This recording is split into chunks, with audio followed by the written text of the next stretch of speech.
You like my shirt? I do. Where'd you get it from? I have no idea. Oh, that's good.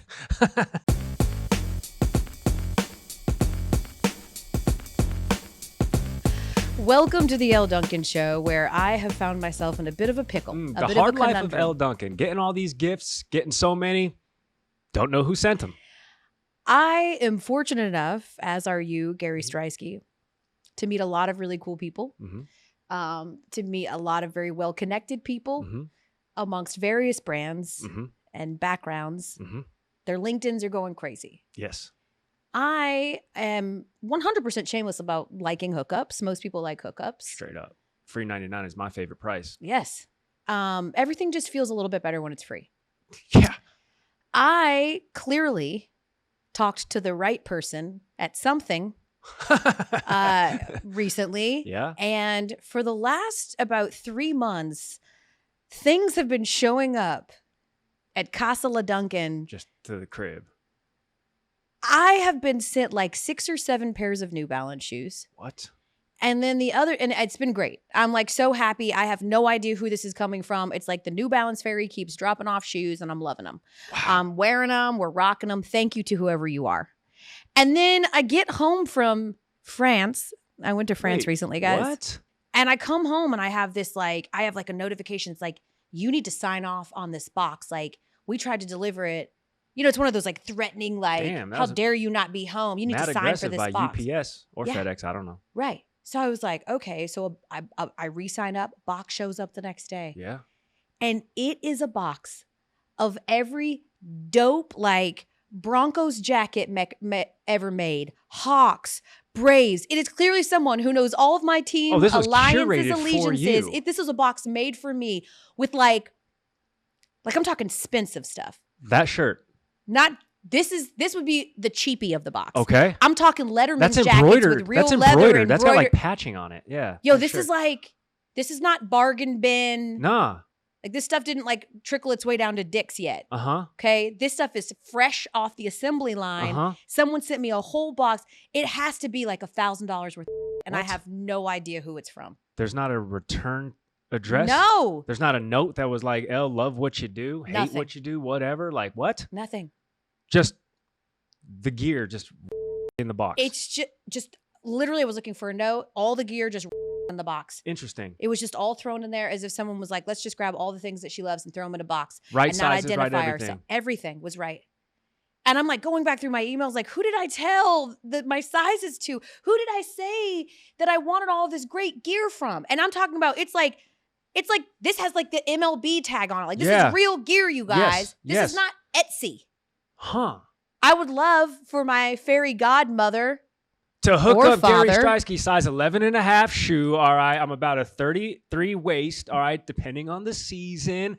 I'm right down the way from Elle. I'm not going to say my address though. So y'all can just continue sending her stuff and she'll just text me, yo, Gary, they sent you some stuff. I'd really appreciate that is what Elle is trying to say.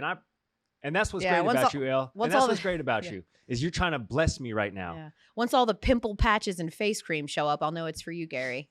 That hurts, man. I'm still going through puberty a little bit. Once all the pomades start showing up, the Just for Men. Whoa, hey, chill out. Let's talk about sports. All right, you're talking way too. You get way too personal. Yes, I do. Just for Men. Are you kidding me? I'm allowing this sodium to take over. That's what I'm saying. I think that it is. I think every woman has to get to a point in her life where she accepts the fact that all of a sudden, all the men on the Just for Men commercial are hot. I don't know when it happened, but all of a sudden I was like, yo, these are some fine dudes on this Just zaddies. For Gray. Like, these men are so hot, bruh. But yeah, so listen, I say all that to say thank you, free fairy godmother or father, because I don't know if you're a man or a woman that's sending me this stuff.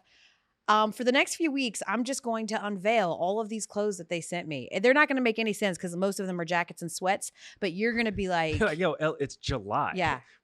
We're experiencing record heat. Yeah, but this starter jacket, all right, someone needs to see this. It's air conditioned in the studio. It I'm is. just It's saying. actually kind of hopefully the person will send me an Indiana Fever and Chicago Sky mashup jersey. I love that when people get real creative and cut them in half and they were a house divided and they've got them both.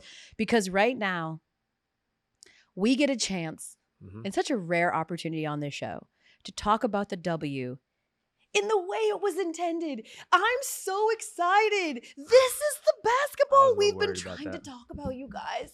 This is why I've been so frustrated with all of these stupid narratives that have nothing to do with basketball, because the basketball is so good. And we saw that on Sunday when this was matchup number 3. Number 3 on an early season, but we're about halfway through the season. So actually everybody being like, yo, all they do is play each other. First of all, there's not very many teams in the Dubski. So you're going to run it back quite a bit with these teams. But we've got the Fever and the Chicago Sky, and for the first time in her professional career, Angel Reese beats Caitlin Clark because, yes, it's Sky versus Fever, but it's really Caitlin Clark versus Angel Reese.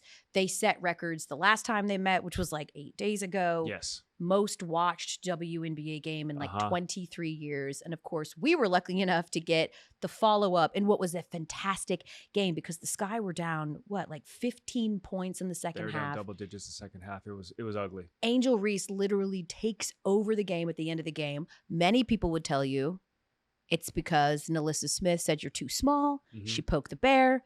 After she poked the bear, Angel Reese just absolutely went off. Chicago ends the game on a 31-15 run. Reese had as many points and field goals as Indiana did in that last 11 minutes of the game. Caitlin Clark had a fantastic game herself, right? 13 assists, sets a franchise record, 17 20. points. There were a lot of bags fumbled on some assists that she could have. Sure, had. They're still learning. Yes, like one of the reasons that Caitlin Clark leads the league in assists is that she has a penchant to turn the ball over. She did in college too, but also because they just haven't worked on their timing. So there's almost every single game where 2 or 3 of those turnovers were just someone not timing it well. Her vision is unparalleled. Correct. They're coming in hot. They're coming in fast, and sometimes her teammates aren't ready. But all anybody's really talking about in regards to how the game ended was Caitlin Clark should have took the last shot. Didn't score after 7 minutes left in the fourth quarter, and in fact only attempted 3 shots in that final period alone. You can't allow anybody else to take that final shot. I mean, from top to bottom, it should have been Caitlin's going to get open, and she did. She used the screen to get open, but it was like a give and go situation. Bad shot, top of the key. Caitlin should have shot it. I don't think anybody disagrees with that. She disagrees with that. Correct, but it's in the same vein of LeBron James getting so much flack for giving up the shot in so many situations similar to that. He's like, oh, I deferred to a better shot. Every shot is a good shot with Caitlin Clark on the court. You are down by 1, 2 seconds left. You have to take it. Sure. That's why you're on the team. You are a killer. Her point was, hey, I had 13 assists, right? I set a franchise record because my teammates were making baskets when I was dishing them, and I'm always going to have the confidence. But she's also admitted this year that she has still not asserted herself completely, that she's still getting the lay of the land, that she's still being a little deferential in some spots. And I think that sort of killer instinct is going to grow in her. I think the give me the ball, put it on my back is going to grow on her. Certainly she was that person in college. She would always be that one taking that shot. Although we saw in many circumstances, even in the UConn game, when Nika Mule was shutting her down, her ability to dish and get it out to her teammates, and that trust was there. If she has 3 assists on the game, I don't think she is giving up that last shot. I think she realizes shots aren't falling for my teammates. I'm going to have to put it on my back. But she didn't take that last shot. And certainly that's been a point of conversation as well. We love Caitlin, that you care about your teammates and that you believe in them. Also, that's always going to fall on you, sis. Correct. Like, listen, if we get any sort of consternation for losing this game, it's going to have to be because I missed the last shot, not because I deferred the last shot. Sure. She has to take that 10 times out of 10 times, and likely she will next time it gets to that point. The game should not have even gotten to that point. They were up double digits in that second half, and that's actually when I decided to go do something else. I was like, oh, okay, cool. Yeah, the Fever clearly have this guy's number. I'm good on this. And then I saw the last 10 seconds of the game, and I was like, ooh, how do they let him come back into this game? Angel Reese, big part of that. But yeah, end of the day, Caitlin Clark got to shoot that thing. Yeah, she's got to shoot that shot. A couple of things here. And I think post-game was such an examination, too, of sort of how different Angel Reese and Caitlin Clark are. I want to play what Angel Reese said after the game and tell you why I think it was such a great example of why some people just don't rock with Angel, no matter how good she is, no matter how great her story is. So this is what Angel said afterwards, after she has the best game of her entire career, a game where she had 25 points, 16 rebounds, 5 assists. She said what I think we all already knew. I'm a dog. You can't teach that. Okay. I love that. She a dog. Uh-huh. I think the difference is, and I see a lot of it on social media, when you see someone like Caitlin, her personality is much more of the, sort of the typical boilerplate, leaning on my team. Yeah. We fought a great fight. We had a great we. And I think that Angel is one of those people that is very confident in self-promoting. Okay. Confident in herself enough to say, like, we won because I got that dog, and I'm going to strap this team on my back, and we're going to get that win. And I noticed even in that moment, after coming off the greatest game of her career, a game where you should absolutely get to beat your chest and talk your talk. Mm-hmm. And a lot of just the response was like, okay, now, like, show some humility. Okay, you don't have to be a sore winner. Rub it in her face. It's you, huh? You're the one that won. Your teammates didn't have anything to do with it. And I just think some people are just never going to understand Angel Reese. They're never going to understand her personality, what motivates her, why wherever she goes, she is a winner. There is a big component of that girl in her that says things like, I'm a dog and we gonna win, and me, and people are watching because of me too. They don't like that confidence. And especially in women, I think they want irrational loads of humility. And so the second that you say, I'm good, yeah, they recoil. I'm okay with what Angel Reese has to say about, all right, I'm her, got that dog in me, you can't teach that. I'm okay with it so long as when she has games that she has had this year where she has more turnovers than points or rebounds, that you can also take that same, but wait a minute, you said you got that dog in you. You said you were her, but like, what's up with this? What's up with this losing streak? What's up with this rough patch? But what do you expect her to say in that circumstance? But you can't. But what are you expecting? You can't have it both ways. I mean. No, but you can't. But I guess that's what I'm asking, Gary. Like, what are you looking for her in those moments where she's had a bad game, where the tape tells the story itself? Like, what are you looking for her to be like, I'm horrible? Do you want it to swing the other way? No, I'm awful. I'm horrible. This is all my fault. But I'm the worst. When you carry that bravado, and I'm not saying that it's not deserved. In some cases, you also have to be, right, heavy is the head that wears the crown. So if you're going to anoint yourself that, just be prepared that when you don't have those games, and the Sky were coming off a couple game losing streak, obviously, to the Fever. They had lost, 5 of their last 6 or something along those lines. Like, you also have to be ready for the times people are saying, I thought you had that dog in you. Where are you at? So I don't want her to change her tune, but there were instances where people were, appropriately calling out the games that she wasn't doing well. And it's like, I'm a rookie, I'm learning, this is a team game. Okay. Which one's it going to be? You feel like she's talking out of both sides of her mouth. Yes. That's an easier way to say it. Okay. I just think that, again, I keep going back to him because he's the closest thing that we've got to like this hybrid player of really great talent, really great mouth. Oh, I realized what I just said. He speaks well. He gives us sound beats. Anthony Edwards. Okay. And for some reason, we loved him. We loved him talking to KD, barking, yelling, all that, whatever. Yeah. And then he largely disappeared in the Mavericks series, and right? We clapped him for it. And we did, but we didn't ask for him to have irrational loads of self-deprecation either. And that's what we're not asking Angel Reese for that either. I don't think. I think on this show we were like, yo, Anthony Edwards needs to show up. He's a superstar. He's going to be the face of the league. If you want to take your team to that place, you can't shoot 30% from the field or whatever he was doing in the Western Conference Finals to eventually lose to the Mavericks. We said, yo, talk your do what you're going to do, but just be prepared for the consequences when you don't. Because you've anointed yourself to this position. So just be prepared. When you don't live up to your own hype and expectations, people are going to call out and question, Why haven't you lived up to the expectations that you set for yourself? We haven't set them. We understand that you're a rookie and you're coming into this game. We've done it with Caitlin Clark. We understand that you're not going to be the cream of the crop or an Olympian or a top 15 scorer or even a person who, integrates into a starting five right away, but just be prepared. If this is what you are going to tell people you are, you better be that person 40 times a year. Do we think that this person is part of what is starting to be one of the best rivalries? Yeah, hell yeah. Sports? And I think there's a lot of people who are like, for a rivalry to be a rivalry, you have to be a winner or you have to be two teams who are competing from something.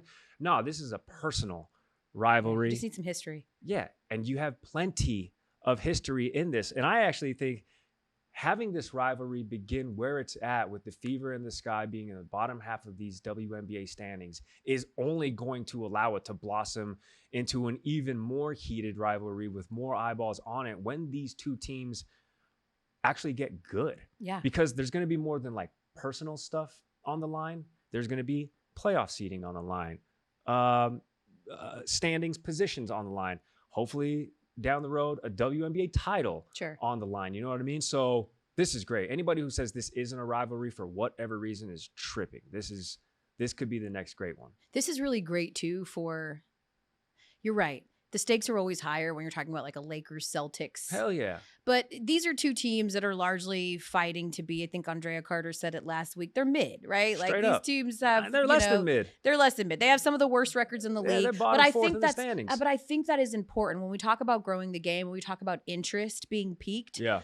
The idea that you still want to watch two teams who are not playoff teams, at least how it stands as of now, right? Watch two teams battle it out on a Sunday with this kind of atmosphere. I mean, good God, Lil Durk was in the building, guys. Lil Durk. There's a lot of heads in the building. He building. doesn't just like show up to nothing if it's not at some big major. Chance the Rapper was there. Well, Chance the Rapper ain't got much going on. So, this ain't 2014, Elle. He pulls up. Are you friends with Chance the Rapper? No, I'm not. Well, I'm just saying, you're Rapper. friends with mad famous people, so I'm like, damn, maybe I struck a chord. I am surprised this game didn't get moved to the United Center. Do they have anything going on? They could not. Justin Timberlake concert. There was a bunch of concerts. I looked. Justin Timberlake's tied up in the law right now. All right, they could have, because the Wintrust Arena holds like 9,200, and they've sold that thing out before.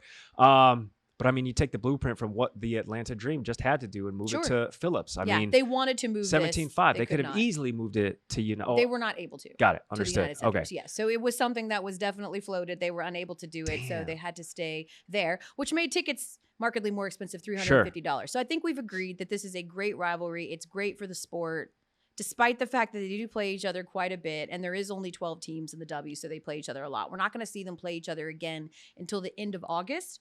And so this is the buildup that we need. We're going to take an Olympic break. We're going to do all that. And then hopefully we're going to see them play each other again. But potentially after an all-star team that they could potentially both make, which would be interesting as well to see Angel Reese and Caitlin Clark to see them have to be a cohesive unit. Yeah. And see what they can do as a 1-2. I would love them as a 1-2. Me too. Right? And either one of them would love that Rookies, too. vets. Yeah. Give me that. Give it to me. I like that. All right. When we come back on the other side, we'll do a little So You Missed, and we'll also talk about our latest colleague. Oh. Is gone. We're back on the Elle Duncan Show, and it's so hard to say goodbye to J.J Redick. Gone but not forgotten. No, because we're literally going to talk about him all the time. That's true. Hey, do you think he's going to still come to the ESPN company picnic across the street? I doubt it. No? I don't think he's ever been to Bristol. Damn. I don't think J.J Redick has ever touched foot on Bristol's campus. I've been here 6 years, and I've never been to Lake Compounce, the company picnic. Oh, the picnic is so legit. I think I'm going to try to go this year. It's 100% like I want to go. A highlight of working here. Shut down the whole amusement park. It's amazing. Unlimited food and drink. It's great. And they got roller coasters over there. You like roller coasters? I love roller coasters. I like roller coasters too. I'm going to go this year. Yeah. 7th year. You get to see the commemorative plaque. Lake Compounce is where Millie Vanilli got busted. Mm-hmm. Yeah. Blame it on Lake Compounce. Correct. Dude, not for nothing, real quick, before we get back into the meat and potatoes of the Elle Duncan Show. Sports. Yeah. Bristol actually has like a ton of, Central Connecticut actually has a ton of historical stuff. Bristol not only is the worldwide headquarters of ESPN, the worldwide leader, but we are also the worldwide leader in elevator repair. Really? Otis Elevator Company. Yeah, Otis. And we have the Carousel Museum here. This is true. There's a museum of carousels? Yeah. And in West Hartford, where we live, do you know that's where the freaking dictionary was invented? I did not know that. Noah Webster. Webster's Dictionary. Yeah, he's And from I already here? told you about the anesthesia. That was invented Nailed in it. Hartford. And I got one more that I want to tell you about. Oh, Connecticut, home of the steamed hamburger. That's one that they should Wait, forget. for real? Yeah, it's Oh, in New Haven. Yeah. Yes. The it's first actually steamed super, hamburger. It's really good. It's the same little conveyor belt they use in New Haven. Me and my buddy Dan did it before we went on our pizza tour. It was our appetizer before we went on the the New Haven pizza tour. It's actually very good. It is. okay. I've had Louis' Lunch with the red door. Jackson, producer Jackson. Which, by the way, this is just an encapsulation of how dudes do bachelor parties compared to how women do bachelorette parties. Elle Jackson is going on a bachelor party this weekend. Okay. 20 dudes. He doesn't know where they're going, and they're using his car. Wait, what? All 20 of you are getting in your car? He's driving to New Hampshire, doesn't know where he's driving to, doesn't know the town, doesn't know the city, doesn't know the itinerary. It's in 4 days. The amount of the idea that men can do anything with the lack of communication that they share. My husband will be friends with someone for 20 years. I'm like, what do they do for a living? He's like, oh, I don't know. He gets by. I'm like, y'all don't ever talk about just anything. They're like, no. What's good? You guys just never communicate. You don't talk about things. You don't hammer out details. There's zero chance. If that was a bachelorette party with 20 people involved, there would be itinerary spreadsheets, Venmo accounts. I'm glad that you confirmation mentioned that, numbers. because Sarah, sitting right off to the corner, is also going to a bachelorette party this weekend. It's a one-day bachelorette party, and she has a 6-page PDF. Okay, that's way too far. We will. And there you go. Yeah, somewhere I think some middle ground is a little better. There you go. Yeah, it's all a lot. So we started off this ADD tour by talking about J.J. Redick now being the head coach of the Lakers. Do we think that this is a great job? Keeping a couple of things in mind, that the Lakers already wanted their man and Dan Hurley, and he turned them down. So a little bit you're the fallback. You're the bounce back person. That's okay. You're second choice. Team second place for my whole life. There's nothing wrong. Straight up. Make the most out of your opportunity. But this is a Lakers team that has not employed a coach for longer than 3 seasons since Phil Jackson left. So do we think for J.J. Redick, first-time head coach, never coached at any level ever other than his son, getting a 4-year deal to go to the Lakers, do we think this is a good job? I think it's a great job. Okay. For J.J. Redick. He's so LA. By the way, it's his birthday today. I think he's 39 years young on June 24th. Is today Monday? Yeah. Time of recording, I believe today is his birthday. It is a great job. One, because he has the biggest advocate in the entirety of the franchise. No, it's not Miss Bus. No, it's not Palinka. It's his freaking podcast mate, LeBron James. He is your Captain America shield, LeBron James. He is going to protect. He is 40 today, You J.J. called him Redick. 39. Welcome to the 40-40 club, baby. Come on, man. 40-40. It's the Welcome to the 40-40 club. It's the new 30. So now he's got an extra credit. year on LeBron James, who's 39. He'll Yeah. be 40 this December. I think it's a fantastic job.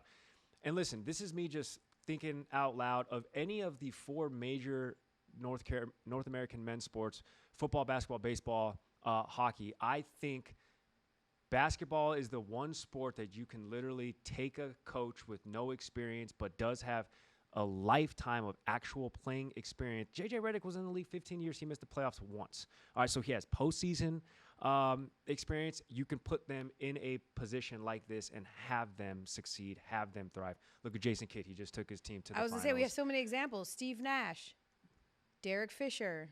Steve Kerr. Okay, I'm glad that you're going down that, because you're right. The coaches that the Lakers have thrown out as like a rebuttal to having no experience: Pat Riley, Eric Spoelstra, and Steve Kerr. But they all had experience. Yes. They all did. Integral experience. More than Redick had, though. Riley was an assistant. You already know that, under Westhead, right, for parts of a few seasons. Spoelstra worked under Riley. Sure. Yes, he was like doing like video content. He was the video guy. But he worked there for a decade. Yes. He was also an assistant coach. And Steve Kerr had 3 years experience as the Suns general manager. Like, they worked in the NBA. Sure. So to your point, I do think that the closest comp would be Jason Kidd, right? Mm-hmm. Almost similarly, JJ had like 3 years in between retiring and getting back into the NBA. But Kidd took over the Nets. That didn't go well after he tries to stage a coup. We all remember what happened there. He gets booted. And then he goes to Milwaukee. Middling results. Sure. Then he becomes an assistant for a little bit. And then he would eventually, with the Lakers, and then he would eventually get the job with Dallas where he just, led the team. So I say all that to say, though, that is not a 3 or 4 year run. That is a mixed bag, took a while, lost opportunities, had to take a step back, take an assistant job, found his way. He found his way. And my concern is that you can do that when you're talking about a team like the Nets, the Bucks, right? Yeah. This is the Lakers. Yep. This is the Lakers. Yep. This is a guy who's going to have to essentially bridge eras because at some point the LeBron era will be over sooner rather than later. Correct. It looks like LeBron era will end before J.J. Redick's does, if J.J. can do the right thing. LeBron can opt out this offseason. Will the Lakers be patient enough? Sure. To ride out JJ's ups and downs, of which there will be some. He's a great mind, certainly, but he has zero experience. And on top of that, he is going to have to earn the respect of players that he played against. He played against a lot of these dudes before, right? I think he is, especially over the last 3 years with his podcast, with the talking head that he's been, he has very much been a player's guy, right? Like, there's no one laying in wait going, oh, you used to flame me on First Take, J.J. Redick. I'm coming. He's always been very pro-player, and I think he spoke from a great level of acumen and expertise there, obviously. So I don't think he has to come in apologizing to anyone, but it is still going to take a little bit of time, in particular because this is not a Lakers team that's filled with a bunch of young, promising hopefuls. Like, you've got Anthony Davis trying to figure out what's going to happen there. LeBron, right? Like, you're aging out. Yeah. And so I do think that it could be a good job, but we don't know if it's going to be a good job and for another 2 or 3 years. And I just don't know if the Lakers have that patience. The Lakers are going to give him every opportunity before they deem this a failure. He's going to obviously be able to bring in all of his assistants. And I think that's where he's going to sort of incubate himself with the coaching experience that you might need. But I'm thinking, like, in NBA terms, how much of a good coach do you need to be to understand situations? Like, do coaches understand situational awareness more than somebody who just got done playing nearly 2 decades? Time management, play management, spacing management. That's what J.J. Redick did for the last 15 seasons on the court. So I think in any sort of situation, we always joke around like, oh, wait, it's the coach.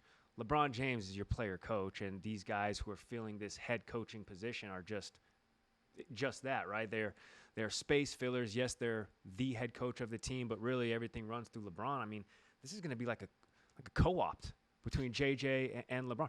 Hell, they've already given us glimpses of it on the freaking podcast, and I think that is sort of like a snapshot of what we're to expect this season with J.J. Redick. And more than anything, the NBA is a players' league, so like you better be cool with the players. You have to be able to see them on their level, and I think we're seeing this. It's kind of crazy because it just means we're getting old. It's like we are now filling those spots, Elle, like not just in the NBA, but like in the professional landscape of like millennials acquiring positions of like power and authority. And we're seeing that with J.J. Redick ahead of a top 3 storied franchise in the league. Our millennial king, J.J. Redick, our millennial king. Straight up. So now that leading the way. So now that okay, I love that you say that because now that we see that literally just being a podcast host is a direct line to whatever job you want. Yeah. What job are we out here trying to manifest because we're podcast hosts? Can I be honest with you? Yeah. I think I would be an awesome president of the United States. Not like president of a company, not president of my HOA, which, by the way, my neighbor, what up, P.O., wants me to apply to be the president of my HOA. They're mismanaging the budget, and he's a lawyer. He's my next-door neighbor, and I'm like, can I put you in charge of the Treasury? I've already appointed him that. I'm not the president of the HOA yet, but I think I would be a great politician. Fantastic. You know why? Because I tell it like it is. I tell the truth. All right, I can look you in the eye, and I can tell you what's going to happen. Or I can tell you why it's not going to happen. Well, you would be a horrible politician. Politicians don't tell the truth. What are you talking about? That would make you a bad one. People need a politician that they can rally behind. All right? Not that kind of rally. Is this your official, I was going to say, is this your official coming out? Are you announcing your candidacy for president? No, Elle, because I actually just, breaking news, signed a multi-year extension with ESPN. So unfortunately, I can't pursue my my political career, but I think that I'd be an awesome president, is what I'm saying. At the very first debate, they'd just be like, hey, Gary, tell us how a bill is made. Huh? Exactly. No, presidency over. Well, I would say, listen, Bill, it's outgoing, and I do prefer William. But when a man loves a woman, you don't even need love, okay? But when two become one, and then in 9 months they get to decide: do I want this to be a Bill? Do I want this to be a William? You know what I mean? That's how a Bill is made. That's how an Elle is made. That's how a Gary is made. They're not making any more Garys, but I'm just saying that is how they are made. I'm like cringing at your future children having to hear you explain sex. We've already that made me so uncomfortable. Why? When two become one. First of all, you've never seen Avatar? Okay. That's literally how they describe it, and they're like, this is a kids movie because they've described it as like whatever it is, and then you're at Disney World riding the Avatar ride, and you're like, wait a minute, linking. That's what they say. Gary's gonna be like, y'all trying to link? The woman will crest, and the man will assert himself, and then the stork takes care of the rest. Yes, 9 months, you get a delivery from the government. And that's why you should vote for me. Oh, God. What would you be good at? You'd be good at a lot of things. I would like to parlay this podcast, a podcast that we are not actually allowed to play any commercial music on, into getting a job as a music supervisor. That has always been my second music supervisor on like a show or a movie. They're the people that choose all the music for the you TV curate the playlist. I would be so good at that. But I have a friend that's a music supervisor. They're like, you think that it's just about curating music. It's really about knowing all of the music rights, who's going to let you use it, how much it's going to cost. Blah, blah, blah, blah. It's like a lot of law stuff. I was like, ooh, you lost me I'm there. out. I just want to just sit there and just like vibe. Like you want to mix beats. Like you want to listen to music. You want to be like, I feel this. 100%. I don't like it. I'm just here for vibes. Would you also put the soundtrack together, like the commercially released soundtrack? Because that's so much pressure. I haven't heard a good soundtrack in years, not since probably Lion King and then Fast and Furious. Well, they don't need them anymore. They just do playlists. I would like to officially, while you run for president, can't even say it without I think everybody can agree we need a new voice to get behind, all right? Oh, my God. Just collectively. The two-party system's not working. What would your party be called? I haven't thought about that yet. Okay, but the party of the people? Okay. Be like the kimchi cult. It's very cultish. Can't do much wordplay. Can't do much wordplay, Elle. Especially with words that start with K. Not good, Elle. Okay? You've got the 2 Ks. What's that last one, Gary? The Kimchi Clan. Chill out. when we come back on the Elle Duncan Show, we'll tell you what you missed, including what could potentially be the greatest, how do you look at it, choke job of all time or the greatest pick yourself up by the bootstrap series of all time. That's right, y'all. Hockey will finally make the show. And we're all rooting for Canada. Under these very small circumstances. You know, today is one of those days where the hockey niche community, just your hockey stans, the ones that love it so much that they are either feeling vindicated today or they're feeling grumpy. Let me explain. This is one of those days where like you're going to see so much hockey talk across all of the major sports platforms for, well, one reason, they're really the only sport that's popping right now apart from the Men's College World Series, and also because hockey finally made this show because we've got the kind of hockey I like to talk about. And I'm talking about potential absurd amount of choking. Florida on the precipice of being just the second team in NHL history to blow a 3-0 lead. And like, this is when I'm like, let's lead with hockey. Let's talk about it. Let's read about it. Some hockey fans are like, where were you 3 games ago, right? I'm like, whatever. Better late than never. But this is what I am here for. After Edmonton wins on their home ice in emphatic fashion, this thing has now all tied up. Game 7 in Florida. Do you think that if they're able to secure this, talking about Edmonton, this would be one of the greatest sports run of all time, or would be focused more on one of the worst chokes of all time by Florida? The stakes at which we are staring down the barrel of this Game 7, those don't have to be mutually exclusive. Both. Edmonton storming back from being down 0-3 would be the first time since the Maple Leafs did it in 1942, and it would be the first cup for Canada as a country since 1993. It's crazy. They freaking invented the sport. It is their sport. Yeah, they want it. But America has had the clamps on it for the last 30 years. That's my math. I'm like, how many years? 31 years. So if and when Edmonton, what? Is my math bad? No, I mean I'm all in on like being, Team America. I'm rooting for Canada. But here's my thing. It doesn't count. Can we really say that the Americans have had it for 30 years when essentially it's American teams where they're just winning with Canadian players? No. Like, it's not exactly like it's the Olympics. I mean, most of these dudes on these American teams are also Canadian anyway, so it feels like Canada won a Stanley Cup. No, actually, I would argue that by going back to my last segment, alluding to Uncle Sam. All of these players who might have, European or Canadian descent, guess what? They still paying taxes, baby, on that NHL salary. And they ain't paying taxes in Canada. Okay. They ain't paying taxes in Russia. Nah. Uncle Sam getting that NHL tax money, baby. Wow. So what I'm saying is America. So he doesn't know how a bill is made, but he knows tax law. I'm just saying, a lot of those guys defer, and yeah, you do have the jock tax, so you pay where you play. So a lot of those guys in Canada, only pay when they play down Canadian here. But taxes. what I'm saying is, it's the U.S., man. We've owned the freaking Stanley Cup for that long. So, yes, Edmonton winning and that franchise, and I think we can actually agree, right? We've spoken about Connor McDavid, and I just think it's good for any sport, whether it's the, LeBron with the Lakers or Jeter with the Yankees. Like, it's good when generational talent and generational players win titles. Connor McDavid is the best hockey player in the world. It would be a damn shame if he went his whole career without winning a Stanley Cup.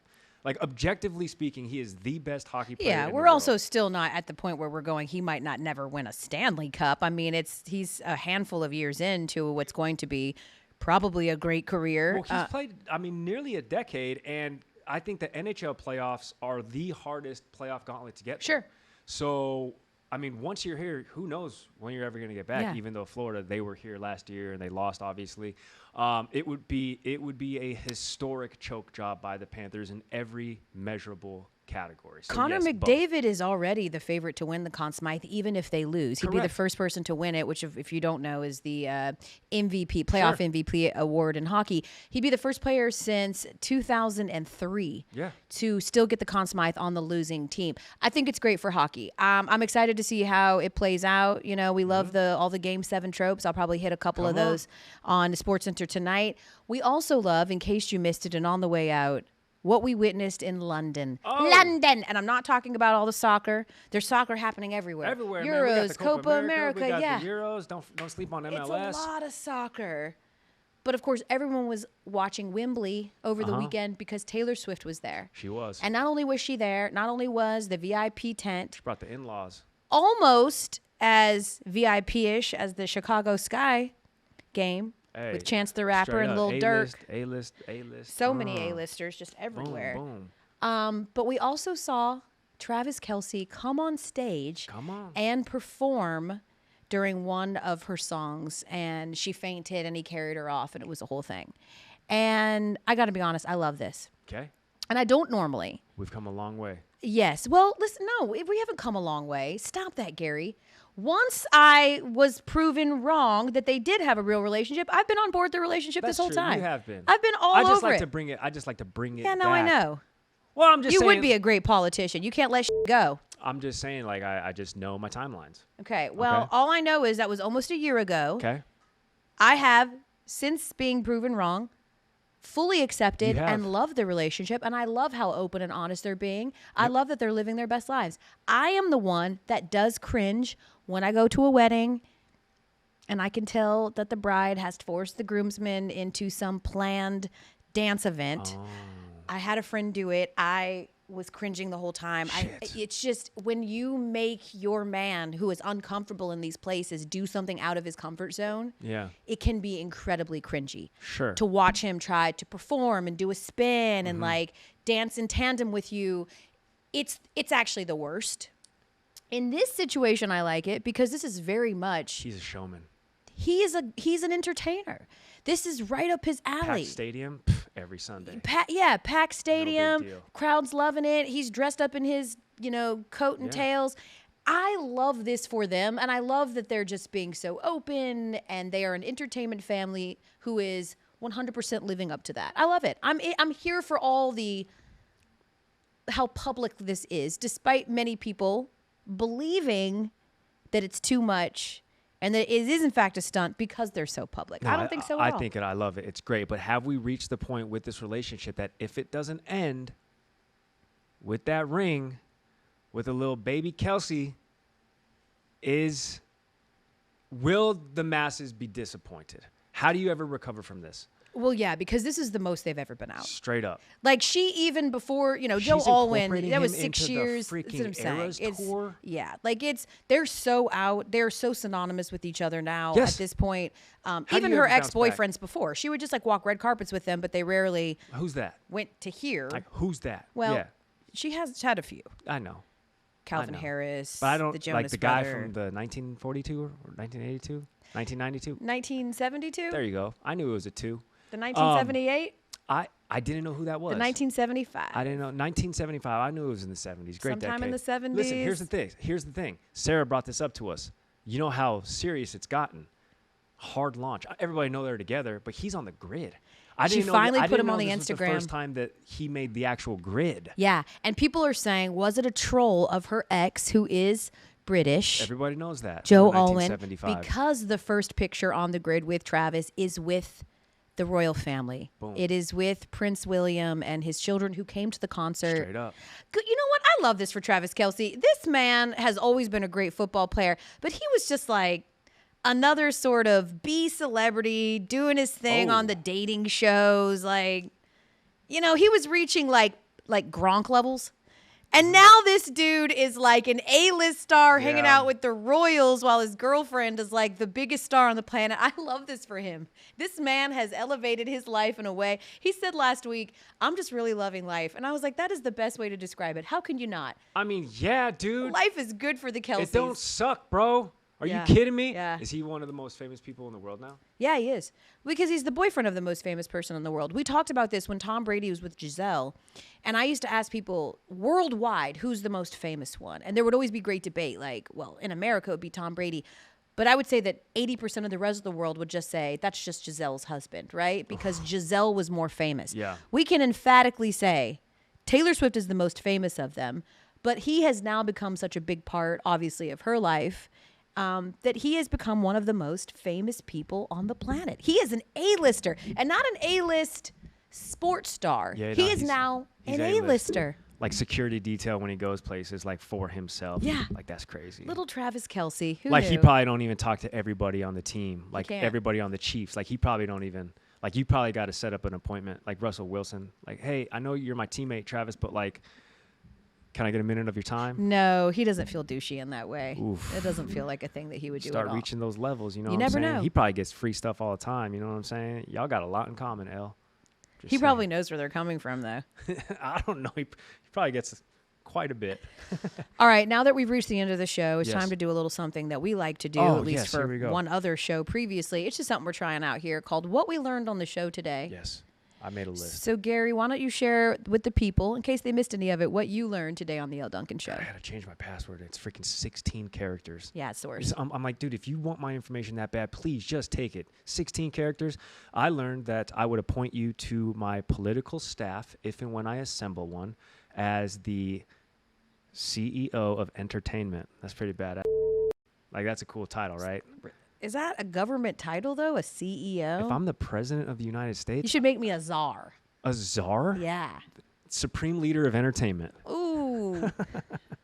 You know, You keep throwing out these terms. In fact, that's one of the things that I learned, guys. I learned that Gary wants to be president so that he can make KKK great again. Oh, my God. Korean Kimchi Clan. He's got a whole thing. He's devised the plan. And so. Okay. This is where we're supposed to tell people subtitles if you're watching on YouTube or on audio.